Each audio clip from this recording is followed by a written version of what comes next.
Yeah, I know. I just bumped into two people I haven't seen for 20 years, and I reminded them of your role in the Marx Centenary. There's a message from Liz Newton. Yes. Right. And there's your birthday card, Frank. Nice to see you. Right. Anyone else? I think we ought to start. Have you penna? Right.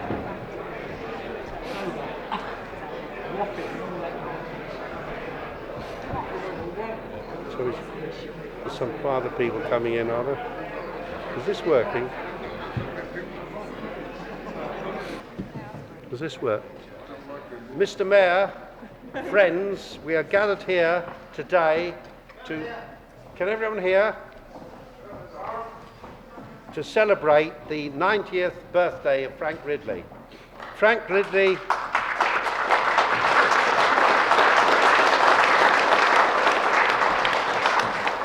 Frank Ridley was born on February the 2nd, 1897.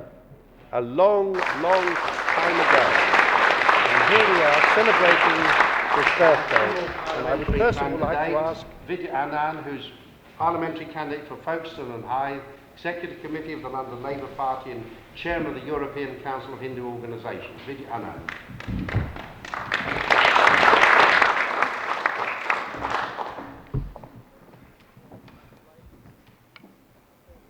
First of all, I would like to extend my heartiest congratulations to Frank on being 90, not out. We are looking forward to Frank's century and beyond.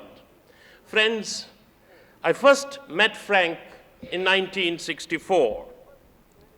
It was an occasion when Somen Tagore, nephew of Rabindranath Tagore, who was also a great socialist, was a colleague of Nikolai Bukharin, had come to London, and he took me along to see Frank. He said, I am taking you to meet one of the greatest socialist minds of our age. Frank Ridley's articles, he said, inspired him in 30s and also sustained him when he was on death row, languishing in Nazi prison. Since then, I have kept association with Frank because I was always impressed with him as a man of immense learning and vast understanding of the problems of the third world. Over the years, I looked upon him as my intellectual mentor who guided me and fashioned my political and literary thinking. I was indeed privileged to work with him and co-author a few pamphlets and a book, Cato Street Conspiracy. It looks only yesterday when Michael Foot and Fenner joined with us for his 85th birthday in the Shadow Cabinet Room. A message from one of Frank's great admirers, the late Dr. Shiv Sagar Ramgulam, the father of Mauritius, was read out by his High Commissioner. It is not every day that the destiny is so generous to us so that we can have with us a person like Frank, who remembers his association with Marcus Garvey, Jomo Kenyatta, Kwame Nkrumah, George Padmo, Krishna Menon, H.G. Wells, to name but a few. May I wish you, Frank, from the bottom of my heart, on your 90th birthday, a long, healthy, and fulfilling life.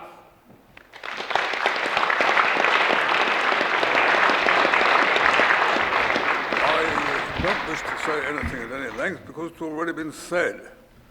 The only thing I would add, I would feel myself very bad if I was the only person here who didn't praise myself, so I intend to do so. I think one of my greatest achievements has been to bring this audience here tonight. It contains every shade of opinion in the radical movement, both in church and in state, many of whom have not altogether been on the best of terms in the past, but all of whom have agreed on certain general objectives which they have expressed. With regard to myself, I can merely say that I've done my best in 90 years, and I hope to continue to do so for my remaining years. I thank you very much.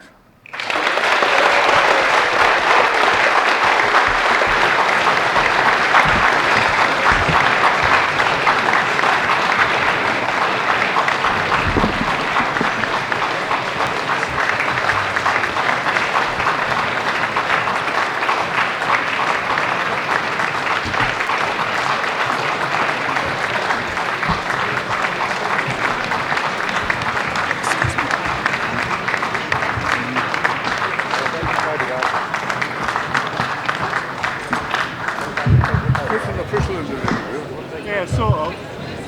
Tell us, Frank, what do you think about today then? I was amazed at the number of people. I was amazed at the things I've done, which I've never been, I have done. And generally speaking, I was very impressed. I was a bit overwhelmed. When I was speaking in the park, I met more interesting people I think I've ever met in my life before. The park and the British Museum, Well, the British Museum wasn't much social life in those days. It was pretty studious. It's more social life now. In the reading room, of course, I had one or two clashes with him.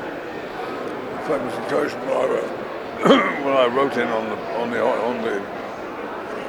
wrote in one of the book, a correction of one of the books. I was sent for by the keeper printed books, Frank Francis.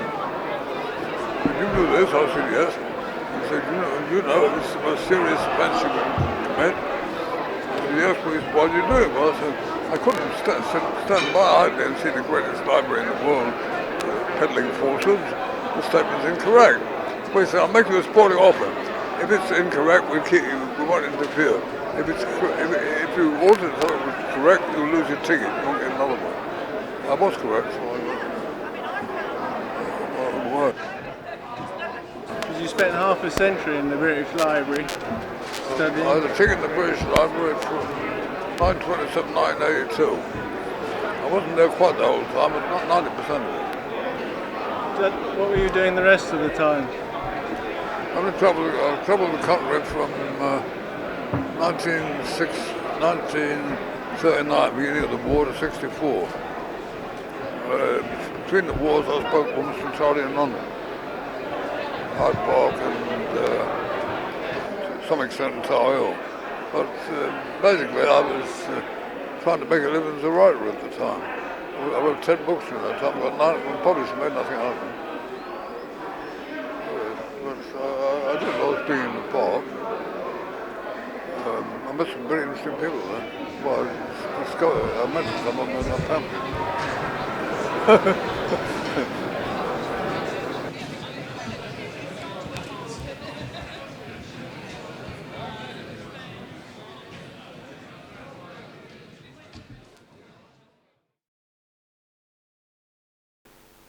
Frank Ridley is one of the last surviving revolutionary socialists whose activity goes back to the early 20s. He's been president of the National Secular Society. He's written about 30 books, has a large number of manuscripts which we're anxiously trying to get published, including a work on the rise and fall of the English Empire. You notice English, not the British Empire. He's the author of some very famous books, including a book on the Jesuits, which was written in 1938, The Revolutionary Tradition in England, which was written during the Second World War, in between bombing raids. And he has been a persistent pamphleteer, writer, author, speaker over a very long period of time. Mr. Chairman, friends, I'm very grateful in the first case to my friend Richard Philpott for giving me the opportunity to speak, and I am particularly pleased to do so in this time and place, as this is the 100th anniversary of the death of Karl Marx, and the meeting is held within about half a mile of where Karl Marx is buried, not very far from where he used to live.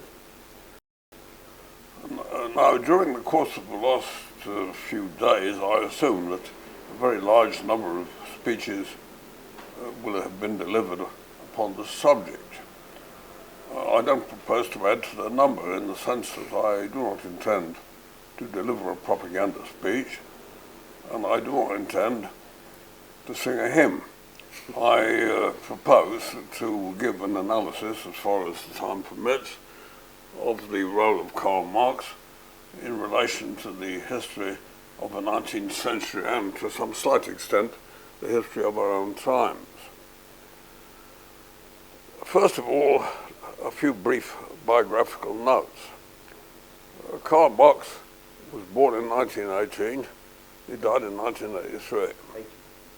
1883, I'm sorry. In 1883. He was not a centenarian. In 1818, Europe was just beginning to settle down after the long drawn-out agony of the French Revolutionary and Napoleonic Wars.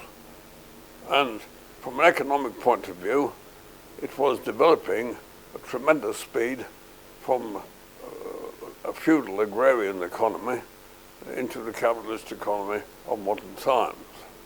The life of Karl Marx spanned half a century of rapid capitalist development, which began particularly vigorously after the European Revolution of 1848, in which Marx and Engels took an active part. As far as I remember, I don't think Marx actually fired any shots in that war, but Engels took part in the battle in Baden-Baden, which I had the pleasure of inspecting some years ago. The ideas of Karl Marx were not, in my opinion, if I may say so at the risk of blasphemy, altogether original. I would myself describe Karl Marx as an encyclopedic thinker rather than an original one. That is to say, most of the ideas that Marx put forward, such as the dictatorship of the proletariat, the labor theory of value, the class nature of the state and so forth, had actually been put forward before him. But what Marx did, and which nobody else had done, was to unite these into a definite social system, into a comprehensive system of thought, which could be put forward as an analysis of human society and of the conditions of his own time. Marx, between 1818 and 1883, or more accurately, between about 1845, when his first book was written, to about 1883, Marx wrote a very large number of works, which the best known is Capital, though probably the most important, actually, is the Communist Manifesto, which is not only a communist manifesto, but it's probably the finest short analysis of human history that's ever been written. A superb summary of human, social, economic, and political development. Marx was also a very versatile man. He wrote on a great many subjects. For instance, he wrote a treatise on windmills, which I must admit I haven't read, but it exists, and you can get it in the British Museum. A large part of his work was written in close collaboration with his friend Friedrich Engels, who also was an important thinker and writer, and perhaps an easier writer to understand than some of the more detailed works of Marx. To turn to the history of the period, between 1818 and 1883, as I said at the start of my remarks, Europe was developing from a feudal to a capitalist system. The Great French Revolution, which had an enormous influence both on Karl Marx as an individual and on the political thought of the 19th century in general, the Great French Revolution was actually a combination of three quite separate revolutions. An economic capitalist revolution against feudalism, an agrarian revolution against landlordism, and a free-thinking revolution against the overwhelming power possessed by the Christian or the Catholic Church. Marx himself admitted acknowledged his debt to the French Revolution. Many of his ideas were based upon it, and it would have been quite impossible to have developed a system of thought had the French Revolution not previously happened. Another very important influence on Marx was the German philosophy of the first half of the last century, in particular the philosophy of Hegel. Hegel was a German philosopher who revived the old Greek idea of dialectics and put forward a social system based on the contradictions between ideas, facts, development, and so forth. In many of the ideas Marx put forward cannot be understood apart from a reference to the Hegelian philosophy. Another very powerful influence, in some respects the most powerful of all, was the influence of English or British economy upon the economic thought of Marx. It is a mystery, Mr. Chairman, and a mystery which, in my opinion, will probably never be solved, why the Industrial Revolution should have started as it did start on the wildest parts of the north of England, in Yorkshire and Lancashire in particular. Even today, you can see this because if you go in the south of Yorkshire, it is heavily industrialised.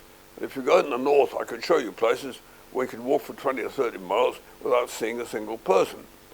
And it is therefore very peculiar that it was in this particular area in the world that the Industrial Revolution started. However, it did start there, and the transformation of feudalism and the earlier form of merchant capitalism into industrial capitalism took place in England, roughly speaking, between about 1750 and 1900. That is to say, the period in which Marx lived and worked. As a result of the Industrial Revolution, the capitalist system became predominant in Western Europe. But in Marx's lifetime, at least, which I repeat again, finished in 1883, in Marx's lifetime, this only produced a very slight effect upon the eastern countries of Europe, on Russia in particular. And this brings me to one of the most remarkable, peculiar facts about modern communism, is that you have a procession of Russian communists and communists in countries which are closely allied with Russia, looking back to the Russian Revolution as the starting point of their movement and associating with the name of Marx, who himself actually was very anti-Russian and who certainly did not foresee that a social revolution would start in Russia.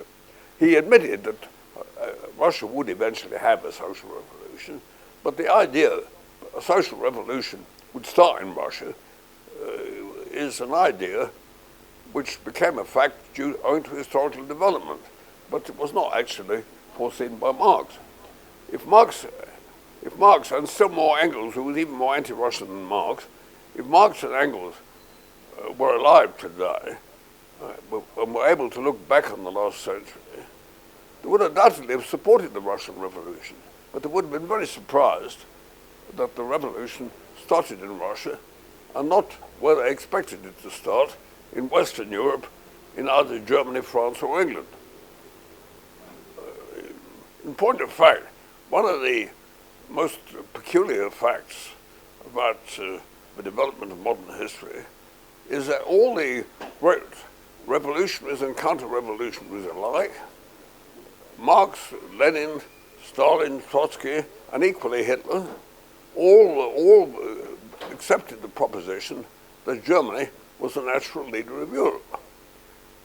Marx himself took an active part in the German section of the European Revolution of 1848. So also did Engels.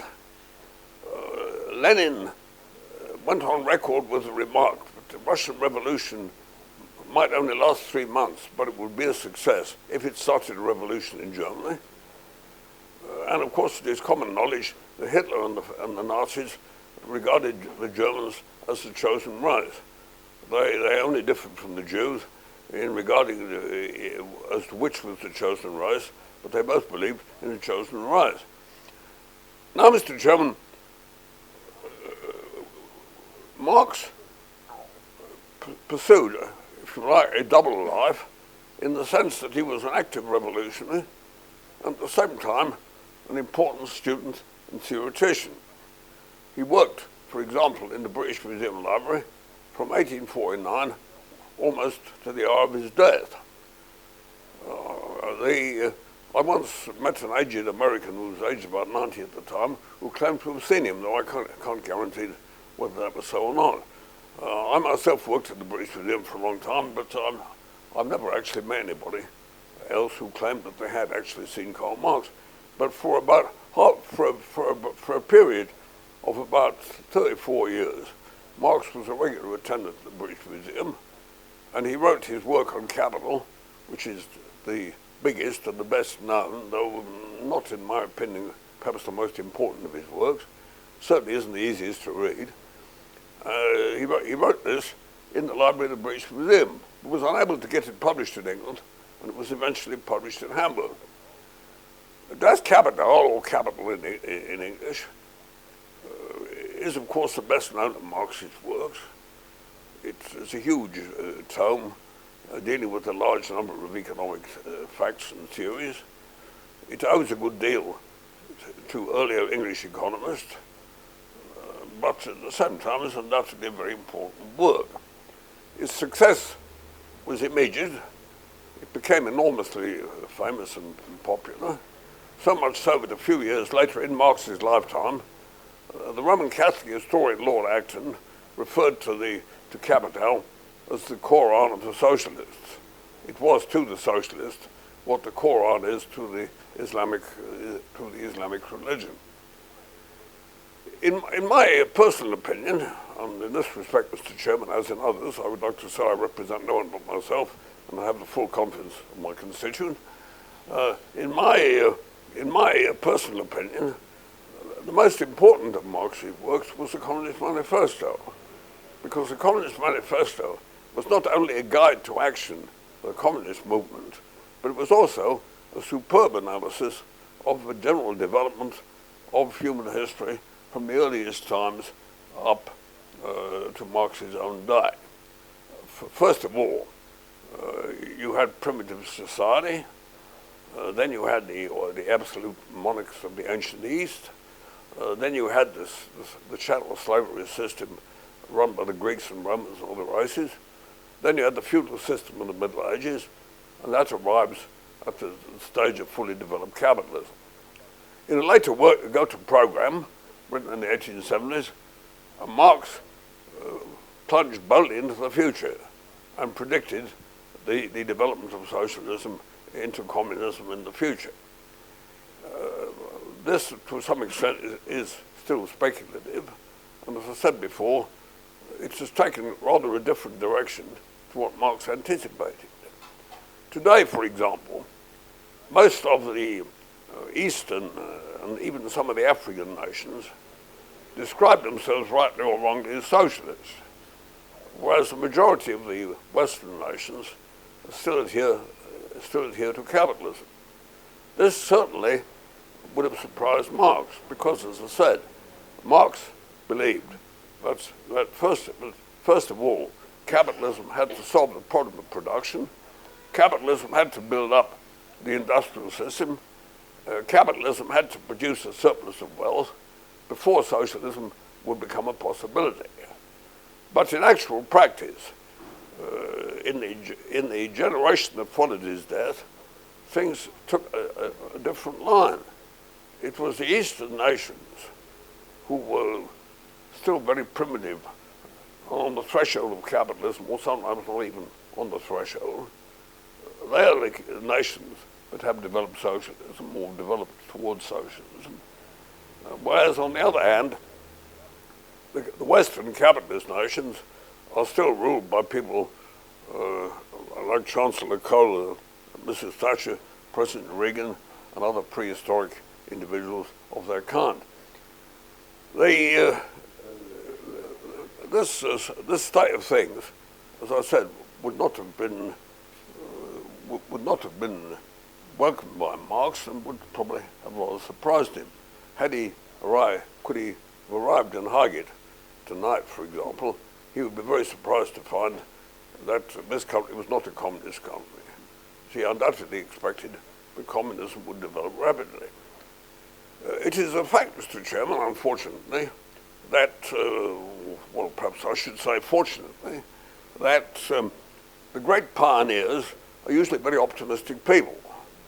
Most of them have had a pretty rough deal, including Marx himself, and I suppose it is necessary to be optimistic in order to overcome it. Most of the great founders of religion, for example, such as Jesus, Muhammad, and so on, expected a very rapid development, which in some cases happened and in some cases didn't.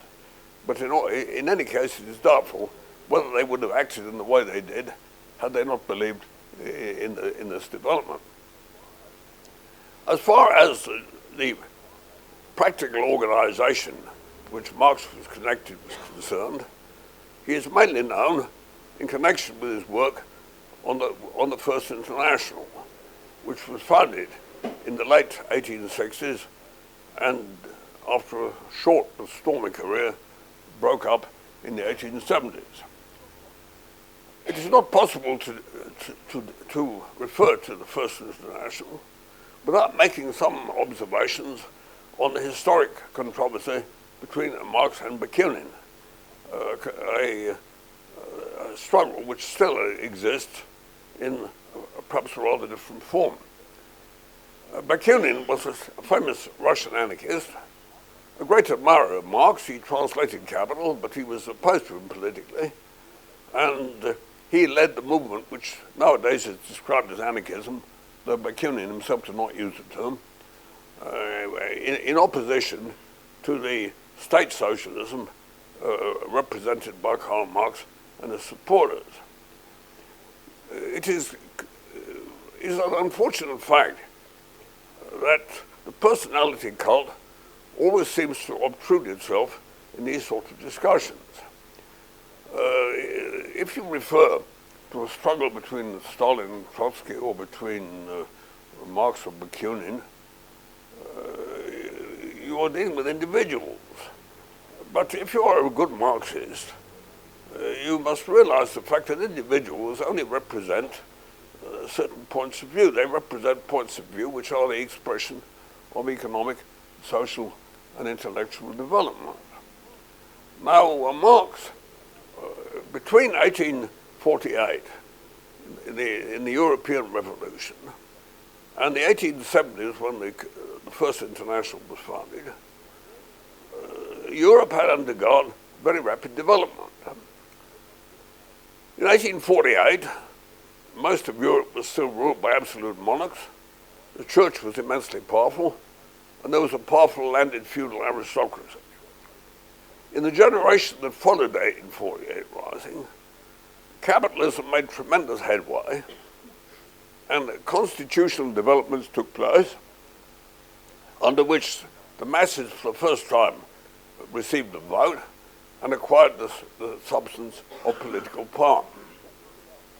As a result, a very sharp division began to appear. For example, in Spain, armed revolution still appeared to be the only way to get rid of the primitive feudal system.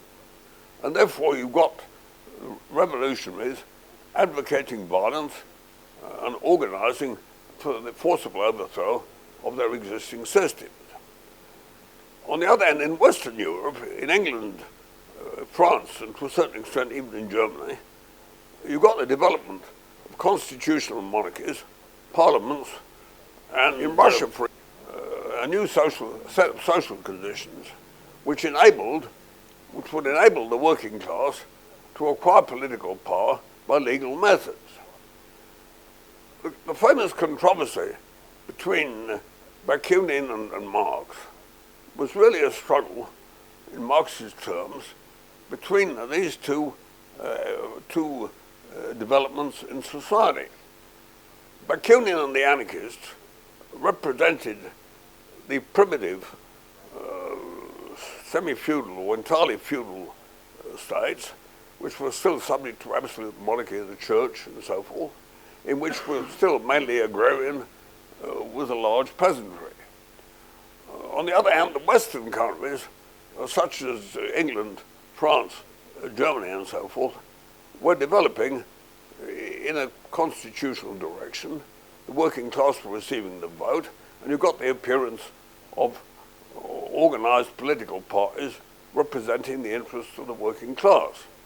The Labour Party, which was founded after Marx's death, but which was already beginning to develop towards the end of his life, is an example of this. Consequently, the First International eventually broke up because it was not possible to unite, to see eye to eye between these rival and antagonistic forces. When Marx died in 1883, by that time, the capitalist system had still become the dominant, had really become the dominant system, both in the United States and in Western Europe. And consequently, it was towards these countries that Marx and his followers looked for the development of socialism. This follows from the economic views that Marx expressed. According to this, it is necessary for capitalism to develop, build up surplus wealth and so forth, before socialism can become a worthwhile concern. There is no use, for example, in socializing a country which is completely primitive and which possesses very little in the way of natural resources. I would suggest myself that the truth lay somewhere between Marx and Bakunin.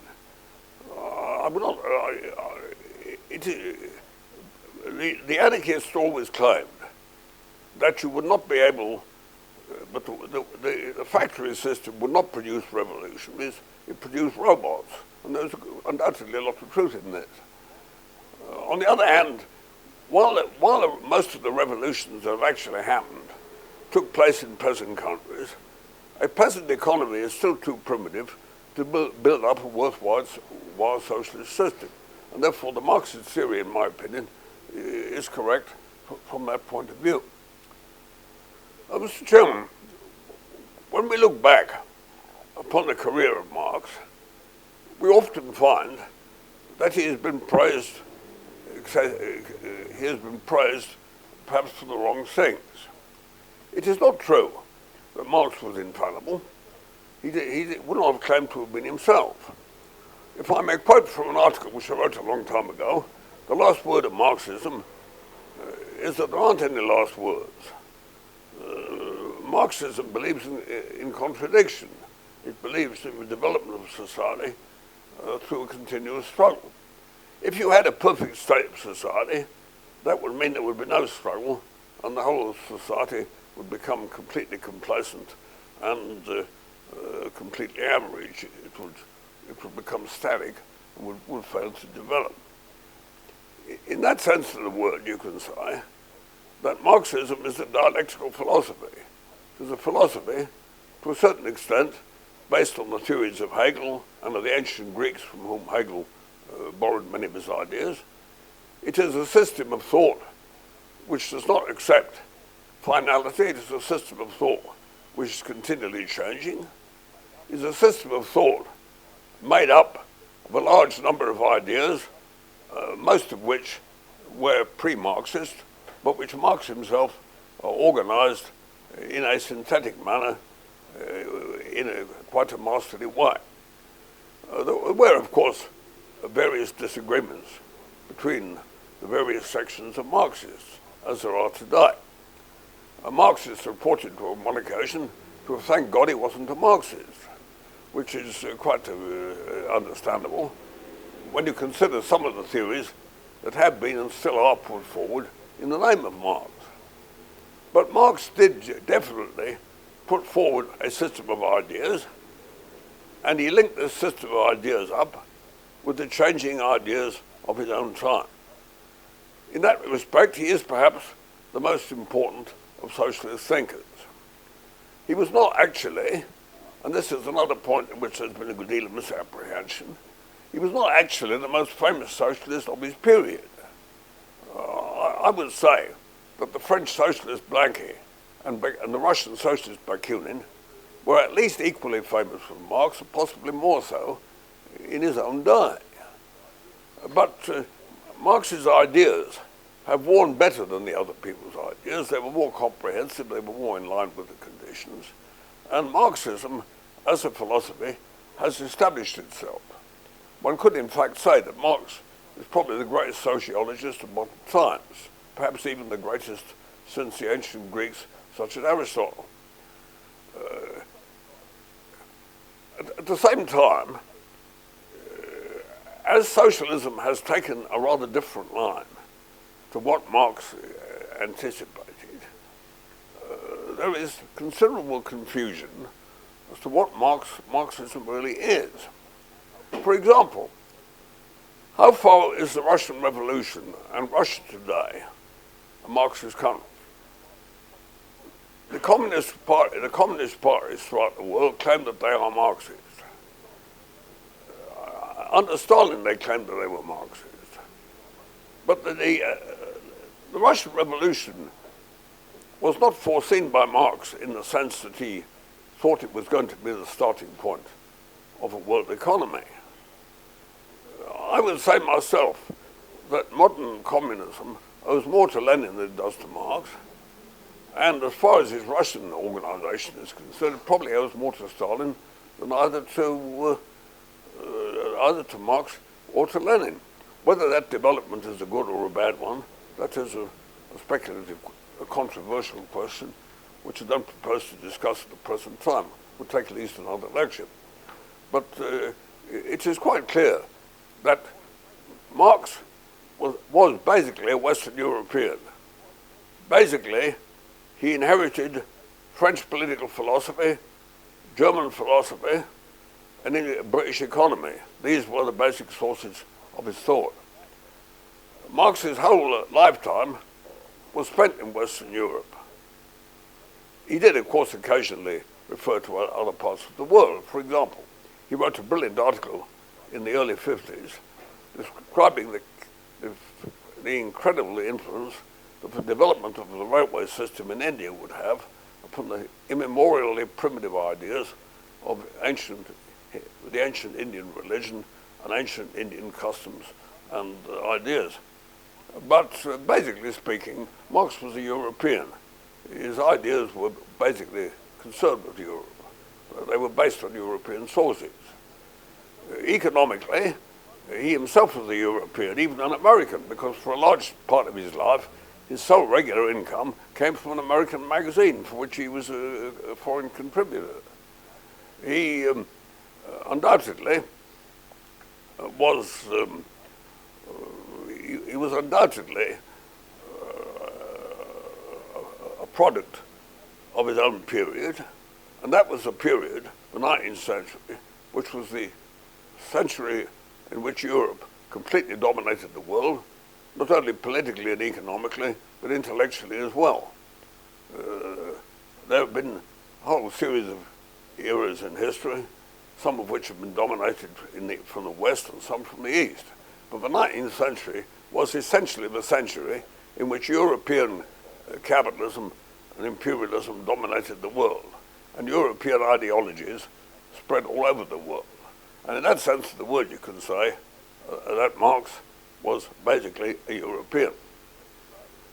The fact that today, as I said before, socialism has spread to the East and so on, was, in a certain sense, it was to some extent the result of Marx's ideas, but I would say personally it was more due to Lenin than it was to Marx, because Lenin was also a very great thinker as well as a great practical leader, developed Marx's ideas into a different epoch, the era of imperialism, in which the victims of imperialism, the colonial nations of Asia, Africa, and so forth, have been the principal revolutionaries of this period. At the present moment, I would say, for example, that in countries like, in continents like Latin America and so on, the ideas of Marx are more likely to develop in the immediate future than they are in Western Europe. We must accordingly conclude by making the observation that Karl Marx was undoubtedly a very great man. He was not infallible, he did not foresee everything, and he would not have claimed to have foreseen everything. He was probably the most important socialist thinker, and he played a leading role in most of the revolutionary movements of his time. Accepting this as a basis, one must agree with the concluding remarks made by Engels, Friedrich Engels, his lifelong collaborator, who was speaking on the morning of March the 14th, 1883, by the old tomb of Marx in Highgate Cemetery, at the bottom of Highgate Cemetery, ended his speech by saying, "His name and his fame will endure throughout the ages." Thank you.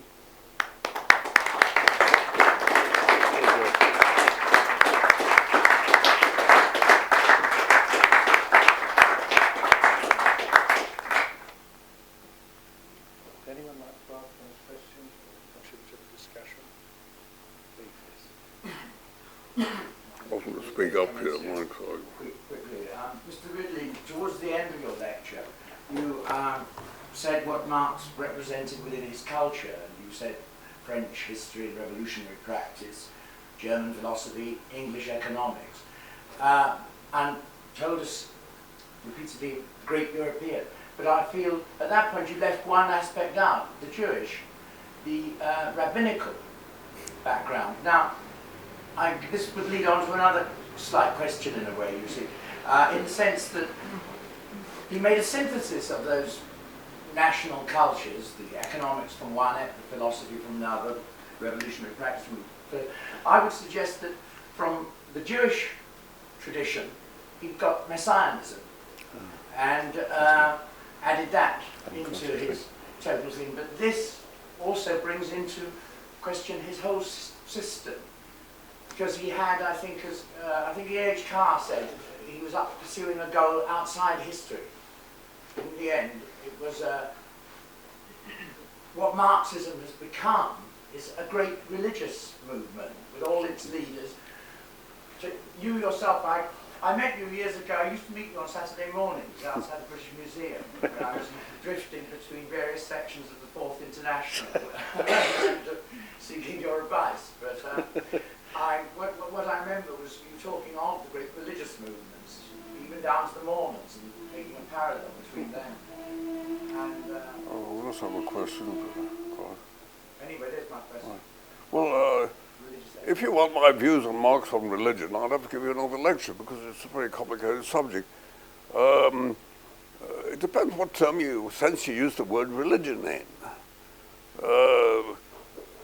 Marx was an atheist in a period which bears out what I said previously, in which European atheism was extremely powerful. The second half of the 19th century was the golden age of atheism. It was the golden age of European rationalism.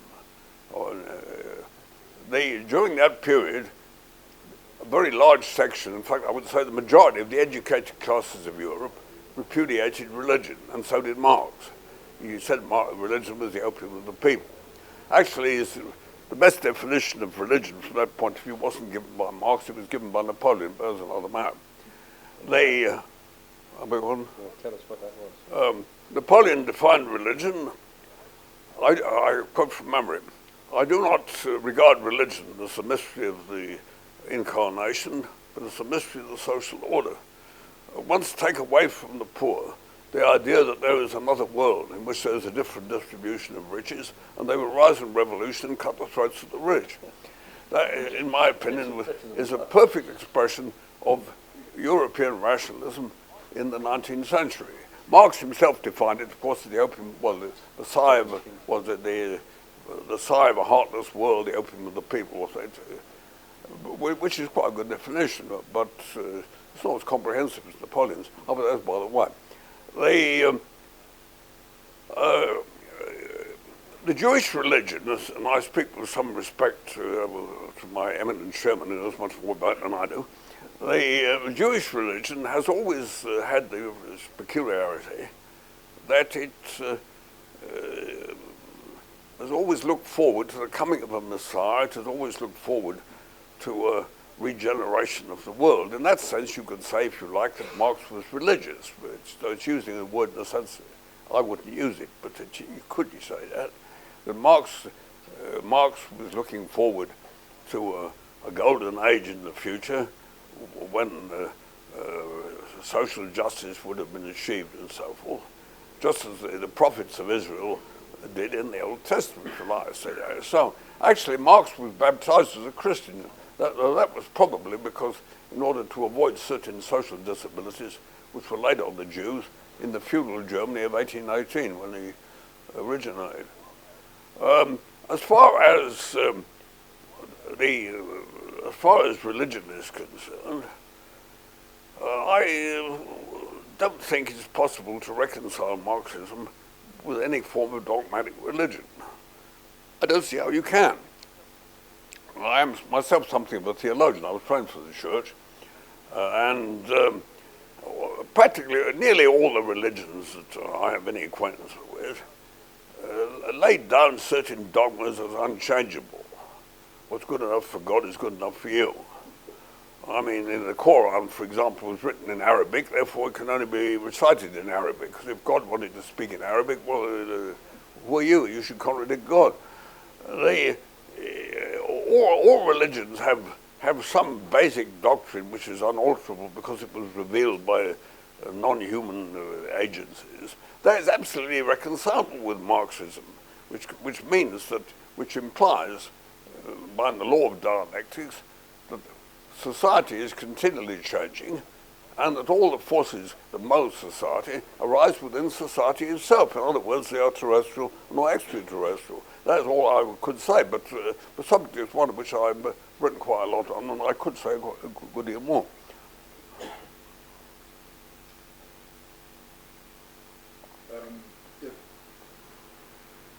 One often heard that Marx didn't foresee the rise of Stalinism, that is...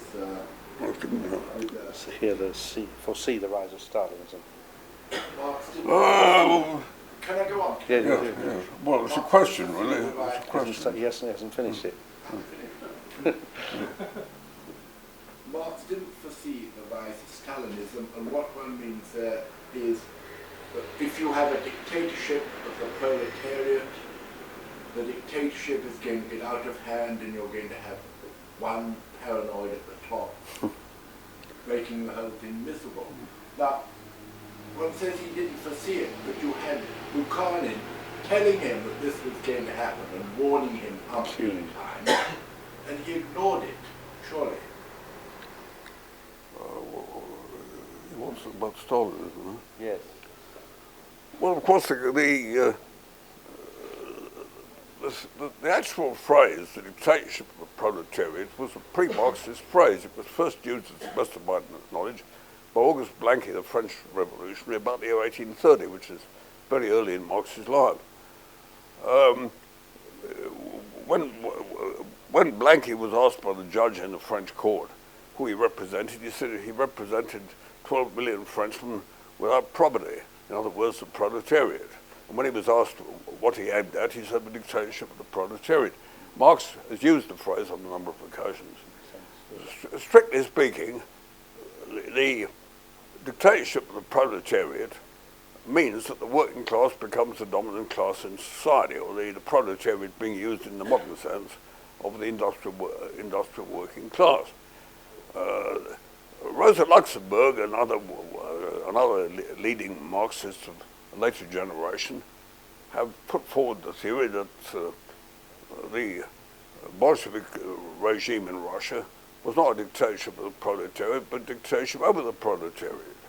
And therefore, if you have a dictatorship over the proletariat, sooner or later, you will have a dictatorship over the party as well. And therefore, Rosa Luxemburg criticized Lenin, not Stalin, but criticized Lenin for putting forward this idea, and suggested that the dictatorship of the Bolshevik party would end in some kind of a dictatorship. Though she, as far as I know, she didn't mention Stalin, which she hardly could have done, because Stalin, Rosa Luxemburg was murdered in 1919, and Stalin really only made his mark some years later. How far Marxism is democratic is, of course, another highly controversial subject. In a sense, it is the most democratic system because it implies the rule of the great majority.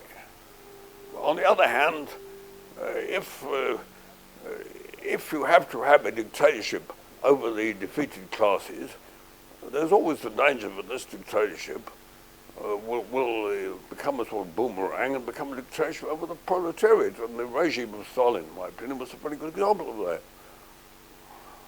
So, what did you mean by that Marx was more of an encyclopedist? Can you elaborate on that? What's it what? He says Was it early on? you said that Marx was an encyclopedist rather than terribly original. Yeah. Yes, well, most of the ideas in Marxism were pre-Marxist. I mean, the Blanky put forward the idea of a dictatorship of the proletariat. The idea of the state as representing a class had been put forward in the bourgeois revolution by various bourgeois theoreticians. Even the idea of of dialectics, which is the basis of the whole thing, had been put forward by the ancient Greeks, and as I remarked in the course of my statements, it's been revived by Hegel, who had a very great influence on Marx in the early part of the 19th century, and therefore these ideas were not invented by Marx. The idea, for example, of the labour theory of value was invented by Ricardo, who was